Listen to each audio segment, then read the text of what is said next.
নমস্কার। আজকে একটা দুর্দান্ত উপায় বলবো। আপনার জন্ম তারিখের মধ্যে কি 9 সংখ্যা আছে?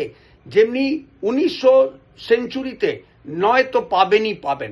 যাদের 2000 সেঞ্চুরি থেকে যেটা জন্মগ্রহণ যারা করেছেন তাদের জন্ম তারিখের মধ্যে হয়তো 9 আছে বা নেই।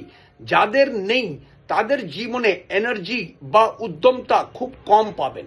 তাদের মধ্যে যদি এনার্জি বা উদ্যমতা যদি পেতে চান তাহলে আপনাদের একটা খুব ছোট্ট উপায় বলবো, সেই উপায়টা আপনারা করুন। আপনারা এনার্জেটিক হতে পারবেনই পারবেন।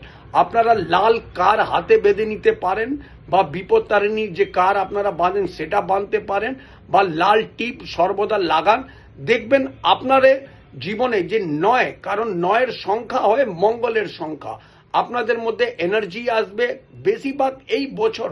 তো যাদের 2000 সেঞ্চুরি থেকে জন্ম হয়েছে তারা এই জিনিসটা অতি অবশ্যই লক্ষ্য করুন।